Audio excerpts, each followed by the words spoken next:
Você sabe quantas horas por dia deve funcionar o serviço de atendimento ao consumidor de uma empresa ou indústria? E se você ligar de um celular, deve pagar pela ligação? Estas respostas estão no artigo 5º de hoje.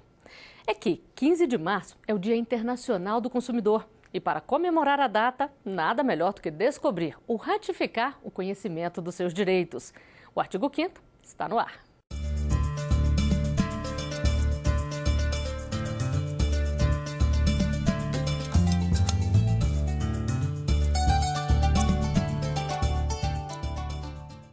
O serviço de atendimento ao consumidor é o tema de hoje do nosso programa. A nossa Constituição garante que ninguém deve ser obrigado a fazer ou deixar de fazer alguma coisa a não ser em virtude de lei e determina que o Estado deve promover a defesa do consumidor. Estão aqui no estúdio do artigo 5º comigo o advogado especialista em direito do consumidor, Israel Mascarenhas, e o diretor do Departamento de Proteção e Defesa ao Consumidor do Ministério da Justiça e Segurança Pública, André Luiz Lopes dos Santos. Obrigada por virem ao programa. Doutor André, gostaria que o senhor começasse explicando para a gente. O serviço de atendimento ao consumidor, ele tem que ser uma parte de toda e qualquer empresa? Veja, Flávia, o que nós temos hoje como determinação de um decreto específico que trata do SAC, disciplina o SAC nas empresas reguladas pelo Poder Público Federal. Então, aí nós temos, na verdade, a maioria das grandes empresas, os grandes setores, telecomunicações, bancos, planos de saúde, aviação. Todas essas empresas, desde 2008, têm que manter o serviço de atendimento ao cliente em tempo integral. Doutor Israel, e no caso de ter o serviço de atendimento ao consumidor? Ele pode ser por telefone, por internet? Como é que ele pode funcionar? Inicialmente ele funcionava pelo telefone, mas como houveram muitas atualizações de 2008 para cá, novas mídias sociais, isso vem sendo trazido também, inclusive por legislação, a questão do atendimento pela internet também, alguns canais de contato mais direto com o consumidor. Mas aí tem que ter aquele atendimento virtual em que tem um atendente do outro lado ali do computador ou pode ser via e-mail, por exemplo? Isso, você pode ter as duas formas. As empresas priorizam que haja um atendente conversando com o cliente para uma forma de resolução mais rápida, mas ela pode também registrar algumas reclamações, sugestões via e-mail por um canal específico que a empresa fornece. Bom, e a lei estabelece de que forma tem que ser feito o atendimento ao consumidor, que quer tirar dúvidas ou fazer reclamações. E o que muita gente não sabe é que esse tipo de serviço tem que ser gratuito e funcionar 24 horas por dia. Quem sabe que sigla é esta? Ela está nos produtos no supermercado, nas contas a pagar, atrás do cartão de crédito. O SAC é nada mais, nada menos que o serviço de atendimento ao cliente. É um espaço dedicado ao consumidor. Por esse telefone você pode reclamar, tirar dúvidas. Todo fornecedor de serviço é obrigado a oferecer um número de SAC.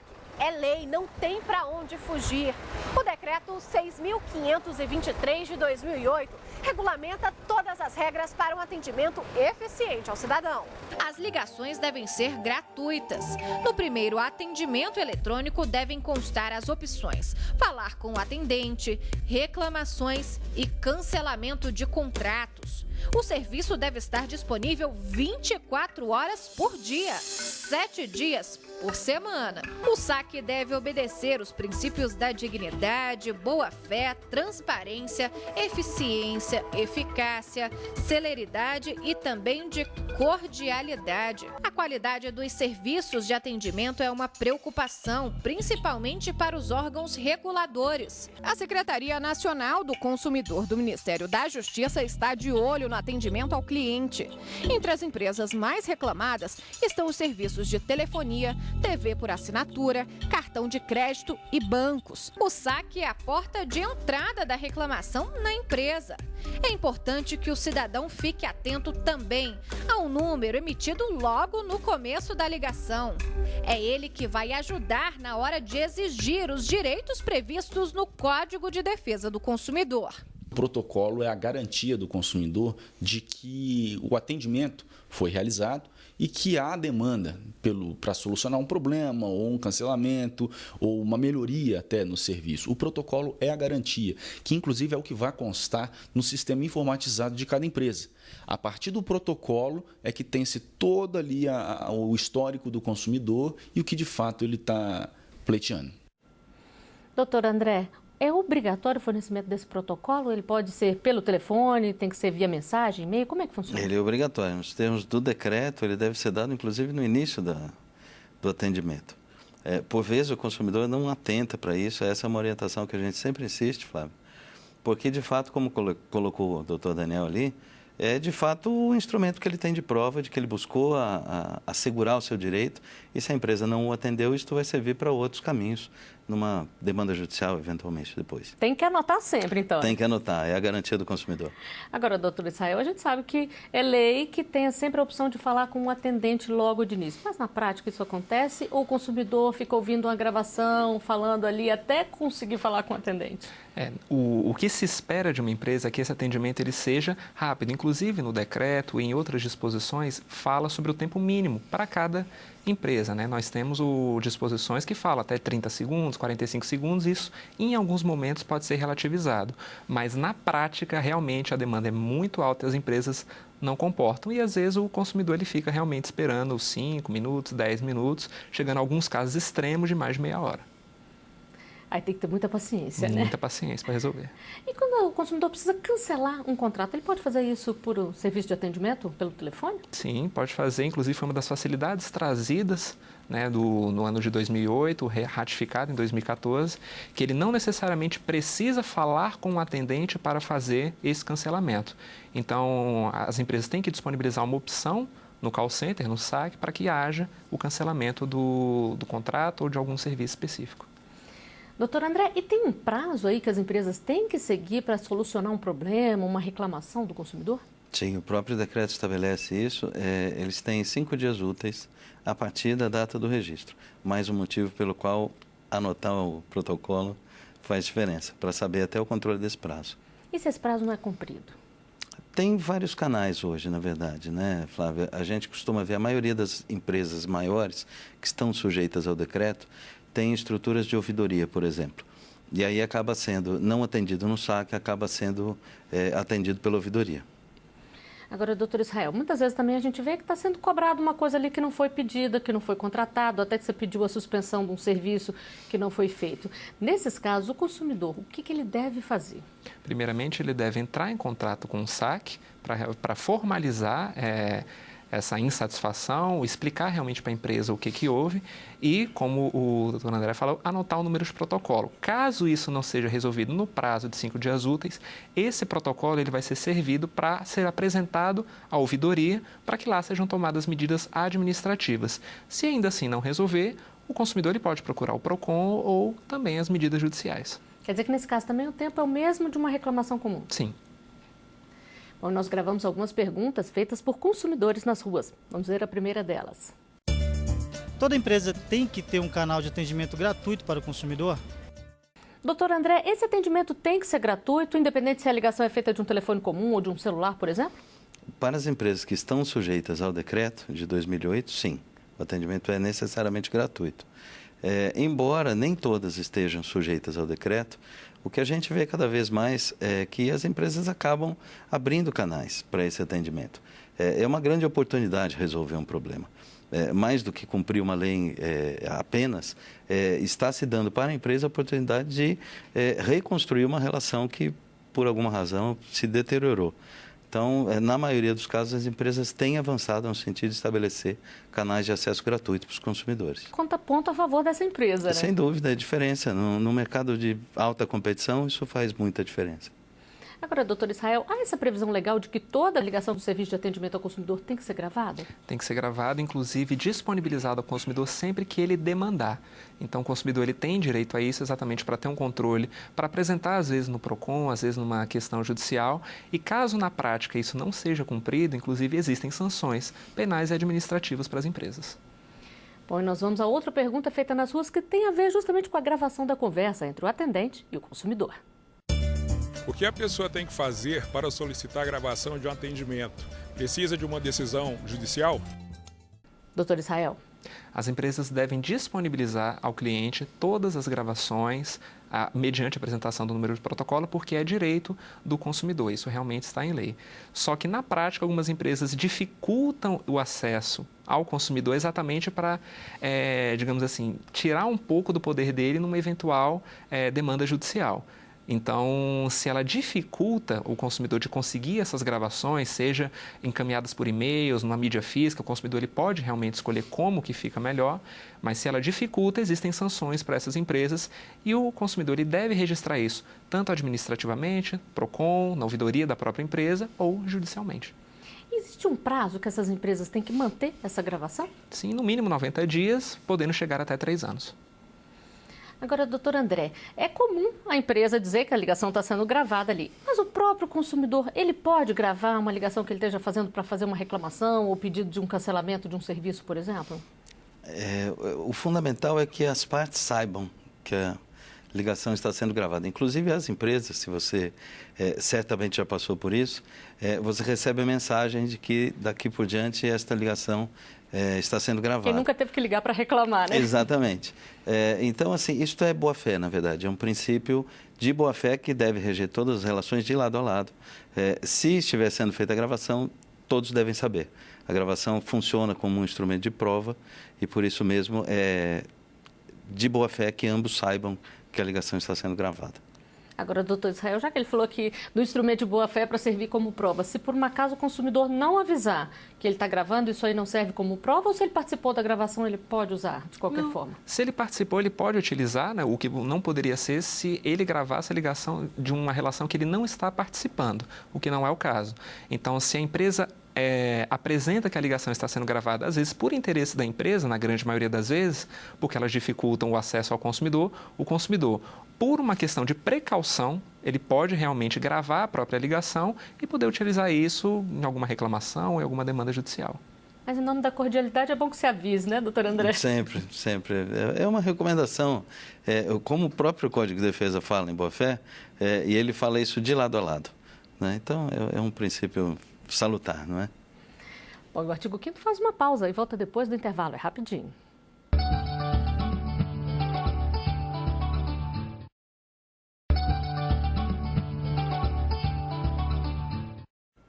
O artigo 5º está de volta. Hoje a gente recebe o diretor do Departamento de Proteção e Defesa do Consumidor, André Luiz Lopes dos Santos, e também o advogado especialista em direito do consumidor, Israel Mascarenhas. Estamos falando do serviço de atendimento ao consumidor e temos mais uma pergunta feita nas ruas. Vamos lá. Quando a empresa contrata um serviço que a pessoa não pediu, como fazer para cancelar? Doutor André. Flávia, essa foi uma das razões pelas quais foi editado o decreto. A dificuldade para cancelar produtos ou serviços. Então, assim, expressamente no decreto, o SAC tem o dever de encaminhar os pedidos de cancelamento, de promover esse cancelamento.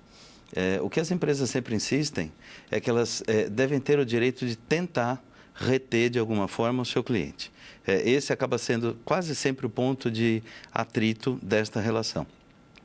O importante é que fique claro que, ainda que eu possa, empresa, fazer ofertas e tentar manter, o consumidor tem o direito ao cancelamento e o SAC não pode impedir o exercício desse direito. Ele deve ir até o final e o protocolo serve como garantia de que foi pedido cancelamento naquela data.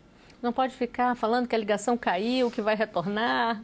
Não, até porque com o número do protocolo, como a gente falou, ele pode dali ir para uma ouvidoria, para um PROCON, ir para um judiciário e não deve chegar a esse ponto, né? A gente espera que a empresa hoje, 8 anos depois de vigência do decreto do SAC, tenha superado aquele primeiro momento, né? Hoje a gente não escuta, pelo menos, em grande volume esse tipo de reclamação. Doutor Israel, mas o que fazer se você tenta ali cancelar e o serviço continua sendo cobrado, continua vindo a fatura ali para sua casa? Inicialmente, procurar os canais da própria empresa e tentar resolver isso de uma forma cordial entre as partes, como o próprio doutor André falou. Seja registrando no SAC, na ouvidoria, não havendo possibilidade alguma, que busque o PROCON, né, para que o PROCON tome as medidas administrativas. Isso também, se o consumidor desejar, ele pode realmente pleitear judicialmente a devolução desses valores, que pelo Código de Defesa do Consumidor, valores pagos indevidamente, ele tem direito à restituição em dobro. Quer dizer, então, se eu pedir hoje o cancelamento, não foi cancelado, me cobraram aí mais 30 dias, eles vão ter que me ressarcir isso? Tem que ressarcir. Bom, vamos à última pergunta feita nas ruas. Se uma pessoa tem um problema e não consegue falar com a central de atendimentos, o que ela deve fazer? Doutor Israel, muitas vezes a pessoa tenta falar com a central de atendimento, mas fica esperando tanto tempo que às vezes desiste. Qual é a dica aí? Tem que insistir, tem que esperar para poder resolver o problema? É interessante que ela busque todas as formas que a empresa disponibiliza ao cliente, seja numa questão de telefone, né, que como inicialmente todos os saques são estruturados, essa parte de telefonia, ou canais mesmo pela internet, que ele busque tentar diretamente com a empresa o cancelamento do produto ou serviço. Caso não seja possível, por alguma dificuldade realmente da empresa em não fornecer esse cancelamento, que busque o PROCON e também, caso seja uma coisa realmente muito grave, uma cobrança muito maior, ou que a pessoa se sinta lesada também, ela pode buscar as medidas judiciais.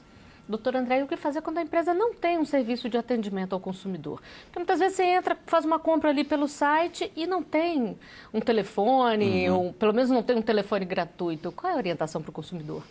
Hoje uma das grandes mudanças que a tecnologia, que a internet trouxeram, foram de fato as redes sociais, né? O que a gente percebe claramente hoje é que o consumidor usa o canal que ele tiver para demonstrar a insatisfação dele e a empresa acaba correndo atrás. Né? Não oferecer um canal hoje, eu diria que é praticamente um suicídio para uma empresa. Porque o consumidor vai achar um canal e isso pode tomar uma dimensão muito maior do que atender diretamente. Né? E há outros canais, o próprio Ministério da Justiça, a Senacom, mantém a plataforma consumidor.gov.br. A maioria das grandes empresas do país já está na plataforma, são mais de 550 mil registros trabalhados ali, com uma média de solução de 80% dos casos. Então, canais hoje existem vários, o consumidor está se apoderando deles e fazendo valer o seu direito. E como é que funciona esse canal, consumidor.gov.br? Obrigado pela pergunta, a gente adora falar dele. Vamos esclarecer para os consumidores, canal então, gratuito, é um site aberto ao público, www.consumidor.gov.br. As empresas que já estiverem cadastradas na plataforma, como eu disse, são mais de 360 hoje, recebem diretamente a sua demanda, você faz o texto, escreve e ela tem até 10 dias para lhe responder. E você depois avalia o atendimento da empresa, dá uma nota, inclusive. Se foi atendido, se não foi atendido, se foi bem atendido. E hoje nós temos como média 80% de resolutividade num prazo médio de 7 dias. É bastante razoável. Agora, doutor Israel, o doutor André falou aqui das mídias sociais. Muita gente não busca um canal oficial assim, começa a fazer uma campanha negativa da empresa que não resolveu o problema. Isso é válido ou a pessoa pode ter problemas com isso? É necessário que o consumidor ele tenha a questão da razoabilidade. Então, nós vemos alguns casos, por exemplo, na parte de telefonia ou na parte de aviação, que é o que mais temos problema. Pessoas, às vezes, fazendo filmagens como provas, né, de que realmente houve aquele desrespeito da empresa. Mas é necessário também que o consumidor tenha a questão da cordialidade, não desrespeite ninguém da empresa. A pessoa, às vezes, que está ali não tem culpa de nada. Realmente, às vezes, é uma desorganização da empresa. Mas ela pode se valer, sim, de várias questões, gravações, filmagens, reclamações nas mídias sociais, outros canais também, o canal que o doutor André apresentou, PROCON ou, em último caso, a demanda judicial. Mas é preciso ter um cuidado aí ao fazer uma reclamação, uma campanha negativa na internet para evitar que a empresa depois não use isso contra o consumidor? Sim, porque, como eu te falei, dependendo de como isso é feito, a imagem da empresa pode ser prejudicada. E a empresa ela pode, sim, acionar judicialmente essa pessoa por essa questão de não houve a razoabilidade na forma em que ela expôs o problema. Então, tem que realmente ter a boa-fé dos dois lados e a razoabilidade também. Bom, e você? Gosta do atendimento dos saques das empresas? O que fazer para melhorar? Fizemos essas perguntas nas ruas. Vamos saber quais foram as respostas. A demora é muito grande. E normalmente quando se atende, você nunca tem uma informação precisa. É sempre tudo muito desencontrado. Procuro atender sempre na medida do possível, né, o rápido. Nem todas são assim, né, mas é uma grande parte sim. Então acho que dá de atende bem a comunidade. Eu acho que não está como deveria ser, né? A gente fica muito à mercê deles e não tem uma resposta viável a tempo. Eles estão assim muito mal educados. Parece que eles não estão preparados para o público. as ouvidorias, as reclamações, até as críticas também, dependendo da crítica, ela pode facilitar, mas isso não vai adiantar se eles não tiverem uma mente aberta para estar recorrendo a isso. Doutor Israel, a gente viu aí que, de modo geral, as pessoas têm muito problema com o serviço de atendimento. Do ponto de vista jurídico, o que pode ser feito para melhorar isso, para garantir um melhor atendimento ao consumidor? Do ponto de vista jurídico e também da própria questão empresarial, que as empresas elas tentem fazer um atendimento mais específico. O que irrita muito os consumidores nessa questão de não resolver o problema são aqueles atendimentos padrões, gravados, muitas vezes robotizados. Então, o que o consumidor busca, às vezes, no canal de atendimento da empresa é que ele seja ouvido. E muitas demandas judiciais, que por experiência e também de outros colegas, são a insatisfação ou desrespeito que a empresa ou aquele canal tem com o consumidor.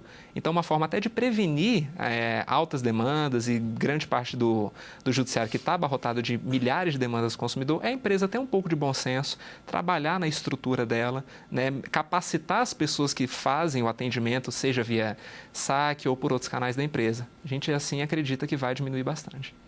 E quais são as maiores reclamações dos consumidores, doutor André? Qual é o maior problema? O que irrita a pessoa? Você sabe, eu falei há pouco da ferramenta lá do site do COV. Antes de vir para cá, eu olhei, né, reclamações sobre saque.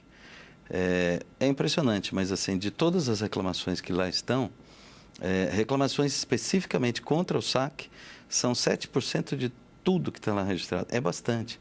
Quando a gente pensa que ali eu posso reclamar de qualquer aspecto da relação, há muitas reclamações sobre má qualidade de atendimento. Fundamentalmente, não resolvem o meu problema. Esse, sem dúvida nenhuma, é o maior desafio que a gente vê hoje para as empresas. O saque, num primeiro momento, graças ao decreto, melhorou em termos operacionais. Tem prazo para responder, tem tempo de atendimento, ok. Mas nós precisamos nos voltar para a questão da efetividade. O saque tem que ser um canal que resolve problemas. Esse é o dever da empresa. Ele existe para isso, né? É uma anomalia. O Estado, você sabe muito bem a quantidade de processos que a gente tem. Ter que chegar a esse nível para resolver problemas que, por vezes, são absolutamente factíveis de serem resolvidos numa interação direta, é o ponto que mais nos chama a atenção, a efetividade. Existe uma espécie aí de lista negra?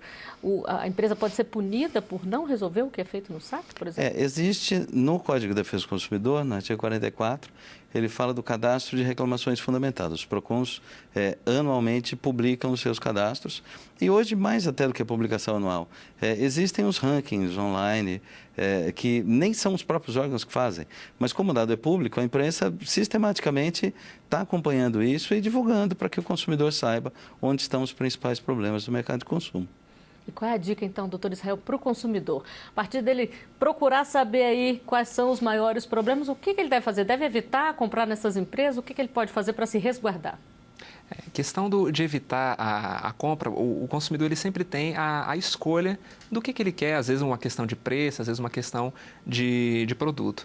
Mas o consumidor, ele realmente ele pode buscar medidas de melhorar essa relação, inclusive usar os canais da própria empresa de quando ele gostou do atendimento. Nós vemos que o consumidor ele é muito ativo na parte de reclamar os direitos, mas quando há algo bom, que as pessoas falem, que os consumidores elogiem também a empresa, né? Porque isso faz um diferencial no próprio ranking dessas empresas e que elas vão gostar de ser bem tratadas e o consumidor também bem tratado. E para a empresa, qual é a dica, doutor André? Tem que ficar de olho aí no retorno do consumidor para poder melhorar cada vez mais? Tem que ficar, Flávio, assim, para a empresa deveria ser a coisa mais natural do mundo, na verdade, né? A gente costuma dizer para as empresas, quando a gente senta à mesa com elas, para discutir problemas, vocês têm uma oportunidade fantástica de trazer de volta o cliente para vocês. A tecnologia aproximou e mudou a qualidade do diálogo. Não há mais simplesmente apresentar a resposta. Nós temos que promover melhores relacionamentos. É algo que se estende no tempo, não é uma simples resposta mecânica, como disse o doutor Israel. É preciso melhorar a qualidade do relacionamento. Bom, com essas dicas a gente encerra o artigo 5º de hoje. Doutor Israel, doutor André, agradeço muito a presença de vocês aqui conosco. E obrigada também a você que nos acompanhou. Se tem alguma sugestão de tema, envie pelo nosso e-mail, artigo5@stf.jus.br. Assista a nossa programação também pela internet, tvjustiça.jus.br. Até a próxima semana no artigo 5º. Aqui, cidadania é essencial.